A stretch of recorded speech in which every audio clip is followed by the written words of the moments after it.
ಬಾಂಗ್ಲಾದೇಶದ ಮತಾಂಧ ಸರ್ಕಾರ ಅಲ್ಲಿನ ಅಲ್ಪಸಂಖ್ಯಾತ ಹಿಂದೂಗಳ ಮೇಲೆ ನಡೆಸ್ತಾ ಇರುವ ದೌರ್ಜನ್ಯವನ್ನ ಖಂಡಿಸಿ ಕೊಡಗು ಜಿಲ್ಲಾ ಹಿಂದೂ ಹಿತರಕ್ಷಣಾ ಸಮಿತಿ ಮಡಿಕೇರಿಯಲ್ಲಿ ಬೃಹತ್ ಪ್ರತಿಭಟನಾ ಮೆರವಣಿಗೆ ಮತ್ತು ಸಭೆಯನ್ನ ನಡೆಸಿತು.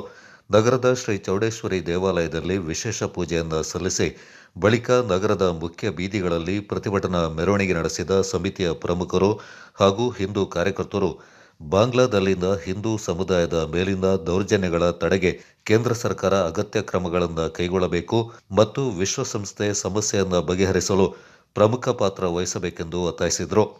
ಗಾಂಧಿ ಮೈದಾನದಲ್ಲಿ ಬಹಿರಂಗ ಸಭೆಯನ್ನು ಉದ್ದೇಶಿಸಿ ದಕ್ಷಿಣ ಪ್ರಾಂತದ ಮಾಜಿ ಸಹ ಸಂಚಾಲಕ ಹಾಗೂ ಸಮಾಜ ಕಾರ್ಯಕರ್ತ ಮುರಳೀಕೃಷ್ಣ ಹಸಂತಡ್ಕ ಬಾಂಗ್ಲಾದಲ್ಲಿ ನಡೀತಾ ಇರುವ ಹಿಂದೂಗಳ ಮೇಲಿನ ದೌರ್ಜನ್ಯವನ್ನ ತಡಿಬೇಕು, ಸಮಾಜದ ಕಟ್ಟಕಡೆಯ ಹಿಂದುವಿಗೆ ಅನ್ಯಾಯವಾದರೂ ಇಡೀ ಹಿಂದೂ ಸಮಾಜ ದಿಟ್ಟ ಉತ್ತರವನ್ನು ನೀಡಲಿದೆ ಎಂದು ಎಚ್ಚರಿಕೆ ನೀಡಿದರು. ಹಿಂದೂ ಹಿತರಕ್ಷಣಾ ಸಮಿತಿಯ ಪ್ರಮುಖ ಅಜಿತ್ ಕುಕ್ಕೇರ, ಆರ್ಎಸ್ಎಸ್ ಜಿಲ್ಲಾ ಪ್ರಮುಖರು ಹಾಗೂ ಸಮಾಜ ಕಾರ್ಯಕರ್ತ ಚಕ್ಕೆರ ಮನು ಕಾವೇರಪ್ಪ, ಹಿಂದೂ ಹಿತರಕ್ಷಣಾ ಸಮಿತಿಯ ಸಂಚಾಲಕ ಸುರೇಶ್ ಮುತ್ತಪ್ಪ, ಪ್ರಮುಖರಾದ ಚೇತನ್ ಶಾಂತಿನಿಕೇತನ, ಸಂಪತ್ ಕುಮಾರ್, ನಾಪಂಡ ರವಿ ಕಾಳಪ್ಪ, ಪ್ರಮುಖರಾದ ನಾಪಂಡ ರವಿ ಕಾಳಪ್ಪ, ಸುನಿಲ್ ಸುಬ್ರಹ್ಮಣಿ, ಶಾಂತಯ್ಯಂಡ ರವಿ ಕುಶಾಲಪ್ಪ, ಅನಿತಾ ಪೂವಯ್ಯ ಮತ್ತಿತರ ಪ್ರಮುಖರು ಈ ಸಂದರ್ಭ ಪಾಲ್ಗೊಂಡಿದ್ದರು. ಸಭೆ ಕೂಡ ನಡೀಲಿಕ್ಕಿದೆ.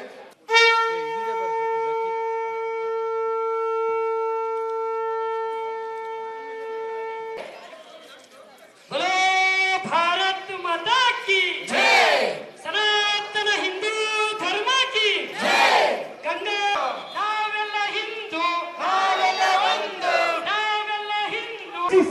ರಕ್ಷಿಸಿ ರಕ್ಷಿಸಿ ರಕ್ಷಿಸಿ ರಕ್ಷಿಸಿ ದೇವಸ್ಥಾನಗಳನ್ನು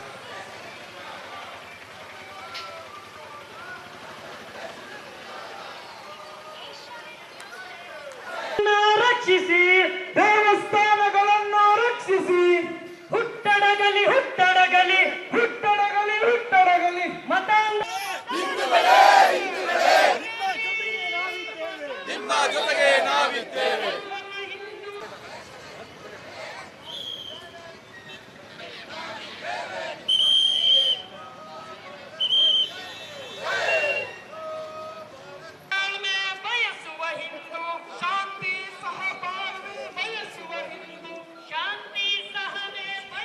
ನಿವಾಸಿ ಅವರು ಸಹ ಸಾಮಾಜಿಕ ಕಾರ್ಯಕರ್ತರು, ತಮಗೂ ಸಹ ಅದರ ಸ್ವಾಗತವನ್ನು ಕೊಡ್ತಾ ಇದ್ದಾರೆ. ಇನ್ನೊಂದು ದುರಂತ ಮಾಡಿ 2 ವರ್ಷಗಳ ಕಾಲ ಆ ಇಸ್ಲಾಮಿಕ್ ಭಯೋತ್ಪಾದಕರಿಗೆ ಅನ್ನ ನೀರು ಕೊಟ್ಟು ಆ ಇಸ್ಕಾನ್ ಸಂಸ್ಥೆಯ ಸ್ವಾಮೀಜಿ ಚಿನ್ಮಯಿ ಕೃಷ್ಣದಾಸರವರನ್ನು ಇವರು ಬಂಧನ ಮಾಡ್ತಾರೆ, ಬಂಧನ ಮಾಡಿ ಜೈಲಿಗೆ ಹಾಕ್ತಾರೆ. ಇವತ್ತು ಜೈಲಿನಲ್ಲಿದ್ದಾರೆ ಅವರು. ಆದ್ರೆ ಇವತ್ತು ಆ ಸ್ವಾಮೀಜಿಯನ್ನ ಯಾರಾದ್ರೂ ಮಾತಾಡಿಸಲಿಕ್ಕೆ ಹೋದಂತ ಸಂದರ್ಭದಲ್ಲಿ ಅವರನ್ನ ಕೂಡ ಅಲ್ಲೇ ಅರೆಸ್ಟ್ ಮಾಡಿ ಜೈಲಿಗೆ ಕಟ್ಟತಕ್ಕಂಥ ಪ್ರಯತ್ನವನ್ನು ಕೂಡ ಇವತ್ತು ಮಾಡಿದ್ದಾರೆ. ಮತ್ತೆ ಮುಂದುವರೆದು ಅಲ್ಲಿರತಕ್ಕಂಥ ಭಯೋತ್ಪಾದಕ, ಇಸ್ಲಾಮಿಕ್ ಭಯೋತ್ಪಾದಕ ದ್ರೋಹಿಗಳು, ಮತಾಂಧರು ಇವತ್ತು ಯಾವುದೇ ವಕೀಲರು ಆ ಸ್ವಾಮೀಜಿಯ ಪರವಾಗಿ ವಕಾಲತ್ತು ಹಾಕಲಿಕ್ಕೆ ಬರಬಾರದು ಅಂತೇಳಿ ಆ ಕೋರ್ಟ್ ಆವರಣಕ್ಕೆ ಬಂದಿದ್ದೆ. ಆದ್ರೆ ನಾವಲ್ಲಿ ಅವರನ್ನು ತಳಿಸ್ತೇವೆ, ಅವರ ಮೇಲೆ ಬಲ ಪ್ರಯೋಗವನ್ನು ಮಾಡ್ತೇವೆ, ಅವರ ಶಿರಚ್ಛೇದನವನ್ನು ಮಾಡ್ತೇವೆ ಅಂತ ಹೇಳ್ತಾರೆ. ಇಂಥ ಒಂದು ಸಂದರ್ಭದಲ್ಲಿ ನಾವು ಅದನ್ನ ಕಣ್ಣು ಮುಚ್ಚಿಕೊಂಡು ನೋಡ್ಕೊಳ್ಳಿಕ್ಕೆ ಸಾಧ್ಯ ಇದೆಯಾ? ಬಂಧುಗಳೇ, ಜಗತ್ತಿನಲ್ಲಿ ಏಕೈಕ ರಾಷ್ಟ್ರ ಹಿಂದೂಗಳಿಗೆ ರಕ್ಷಣೆ ಕೊಡಬಲ್ಲ ರಾಷ್ಟ್ರ ಇರುವುದಂದ್ರೆ ಅದು ಭಾರತ ಮಾತ್ರ. ನಾವೆಲ್ಲರೂ ಕೇಸರಿಯನ್ನು ಧರಿಸಿ ಆ ಕೇಸರಿಯ ಸಮುದ್ರದ ಅಲೆಯನ್ನೇ ಸೃಷ್ಟಿ ಮಾಡ್ತೇವೆ ಅಂತ ಸಂಕಲ್ಪ ಮಾಡಿಕೊಂಡು ಬಂದಿರತಕ್ಕಂಥ ನಮ್ಮೆಲ್ಲ ವೀರ ಕೊಡಗಿನ ಈ ವೀರ ಯೋಧರೇ, ಬಂಧುಗಳೇ, ಈ ಪ್ರತಿಭಟನೆ 2 ಉದ್ದೇಶಕ್ಕೋಸ್ಕರ ಅಂತ ಸ್ಪಷ್ಟ. ಈಗಾಗಲೇ ಸಹೋದರ ಅಜಿತ್ ಅವರು ಬಹಳ ವಿಷಯವನ್ನು ತಮ್ಮ ಮುಂದೆ ಪ್ರಸ್ತಾಪವನ್ನ ಮಾಡಿದ್ದಾರೆ. ಒಂದು, ಇವತ್ತು ಬಾಂಗ್ಲಾದಲ್ಲಿ ಅಲ್ಲಿರ್ತಕ್ಕಂಥ ಅಲ್ಲಿಯ ಅಲ್ಪಸಂಖ್ಯಾತ ಹಿಂದೂಗಳ ಮೇಲೆ ನಡೀತಿರ್ತಕ್ಕಂಥ ಮಾರಣಾಂತಿಕ ದಾಳಿ, ದೌರ್ಜನ್ಯ, ಅದರ ವಿರುದ್ಧ ಜಗತ್ತಿನಲ್ಲಿರ್ತಕ್ಕಂಥ ಎಲ್ಲ ಹಿಂದೂಗಳು ಧ್ವನಿ ಎತ್ತಬೇಕಾಗಿರ್ತಕ್ಕಂಥ ಪರಿಸ್ಥಿತಿಯಲ್ಲಿ ಭಾರತದ ಮೂಲೆ ಮೂಲೆಗಳಲ್ಲಿ ಮಾತ್ರ ಅಲ್ಲ, ಜಗತ್ತಿನ ಎಲ್ಲ ಕಡೆಗಳಲ್ಲಿ ಹಿಂದುತ್ವದ ಜಯಘೋಷವನ್ನ ಹಾಕುವುದರ ಮುಖಾಂತರ ಯಾರು ಹಿಂದೂ ಸಮಾಜದ ವಿರುದ್ಧ ಕೆಟ್ಟ ದೃಷ್ಟಿಯನ್ನು ವೇದನ, ಯಾರು ಹಿಂದೂ ಸಮಾಜ